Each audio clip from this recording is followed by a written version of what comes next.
Good afternoon, students. This is Dr. Morgan Phenix coming to you from Stanley, Virginia. It's a beautiful sunny Sunday afternoon.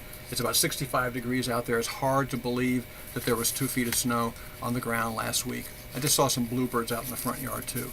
Incredible. Okay, we're going into week 3. I'd like to direct your attention before we begin anything else is to go back into the announcement and take a look at the small devotional at the beginning. These are reflections of the School of Education's foundational principles, and for this week it has to do with work ethic and with commitment. And I reference Nehemiah, 2nd chapter, and the 18th verse about putting our hands to this good work. Alrighty? And I'd like to thank you for the journal article critiques. They look very, very good. And likewise, the discussion boards. Though I will say, I want to remind everybody to be sure to put some form of reference and citation in your responses to your classmates. Alrighty? Please be cautious about that. What citation and reference do for you is to add some authority to your good voice.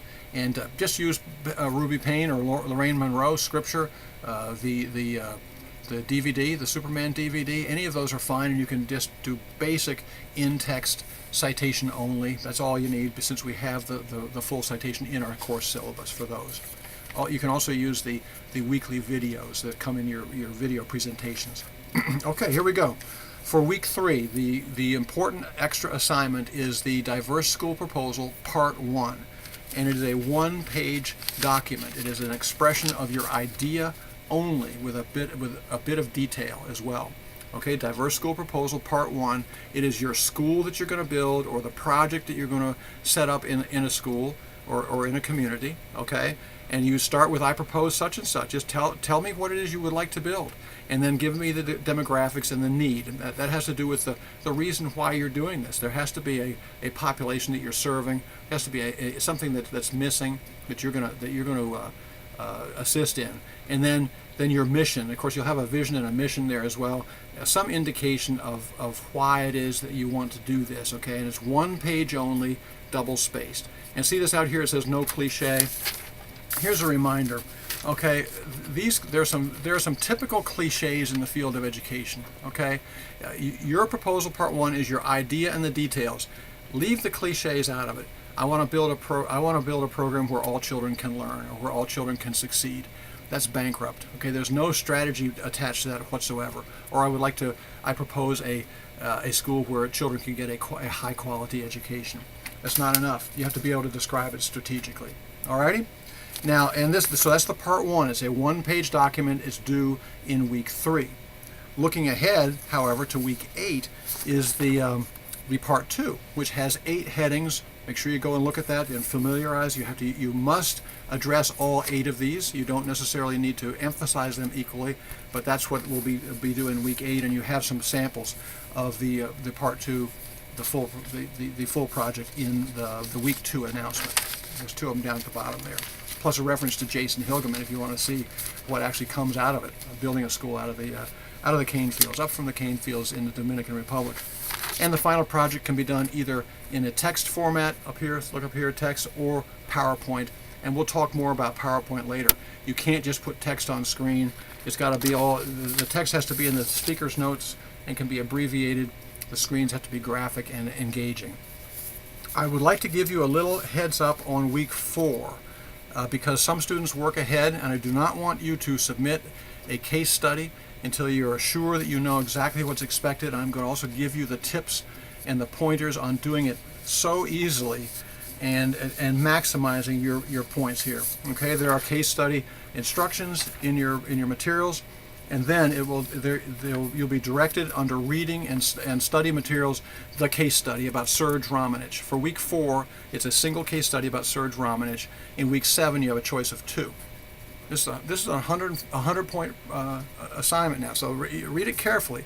And this is the only document source. It's 2 pages about Serge Romanich, okay? And all the information that you are to use is contained on these 2 pages. No outside research. No, I'll deduct points off for outside research because you'll be wasting your space there. Okay, we don't need to know about ELL or know about special education law. It's just not included here. You are talking about what it is you have read here. You will do, and here's the assignment now.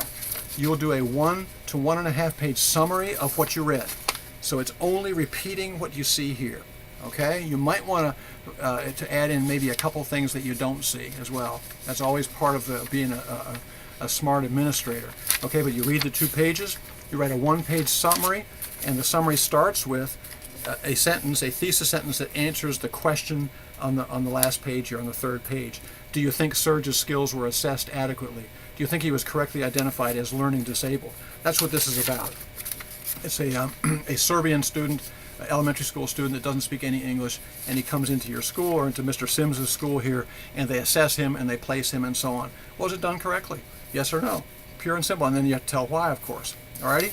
And so you'll have a 1.5-page summary of the case, which is simply a reflection of what you've already read, not going outside anywhere, and then you do 2 other things. You do a SWOT analysis. And a SWOT analysis, it's the strengths, weaknesses, opportunities, and threats, SWOT. And I really demand, I require, I can't mark off because it's not in the assignment instructions. Outline format. List them, bullet point them only. Half sentence or single words, okay? The strengths, the weaknesses, the opportunities, and the threats. And let me give you a couple of examples here. Serge Romanich doesn't speak any English, or speaks very little English. That's not a weakness, okay? That's not a weakness. That is actually an opportunity. That's something that we could work with. We could work with, how could we work with him with regard to his English language, okay?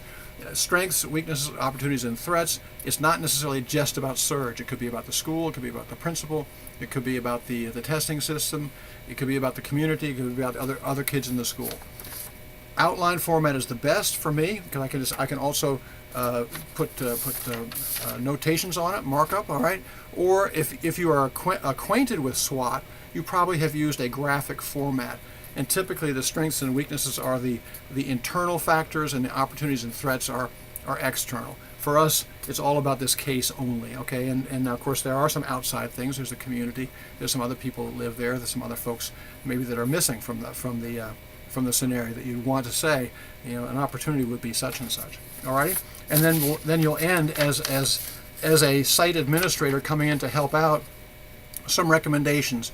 And I encourage you to also to use not a text format in your presentation, but a listing of here's what I would do using action words. Don't use mine necessarily. I just put these on here just to give an example. As a site administrator, I would set up a blah blah committee maybe, or I would allow for, I would encourage, I would establish, I would organize, I would build, whatever. Make it action, because a good administrator, that's what they do. They follow through. They say, we're going to do this. Here's what we need to do. Like Nehemiah. Here's what we need to do. We need to set our hands to this, and here's how we're going to do it. Each family, remember that? You know Nehemiah. Each family builds a section of the wall there. Alrighty? That's the whole idea there, and that's strategic instead of everybody trying to do everything or nobody doing anything. Alrighty? That's it for today. I want to thank you for everything. I want to give you a lot of praise for how things have gone so far. Let me add one last thing. If you ever have any difficulties, it's a new opportunity here for you. If you ever have any difficulties with grammatical and expression, if your writing is a little tricky still, even at this stage of your advanced studies, there is a thing called the Online Writing Center, and it's, I believe, very, very effective. You submit a paper to them, somebody looks it over, gives you some ideas, gives it back to you, and then you submit it to the professor after that. Take a look at that. It's on the landing page for Liberty University. Online Writing Center for students. It's free, and I think it's very, very effective. It's looking that way. That's it. Any questions, place them in the Ask Dr. Phenix slot in Blackboard. If it's really, really personal, send an email instead, or if it has to do with your grade, please send it in an email instead. And if I need to, I can reflect it back to the whole class if it is something that's appropriate to do that for. Alrighty, that's it. Have a great week 3, and we'll see you next time, Lord willing. Bye-bye.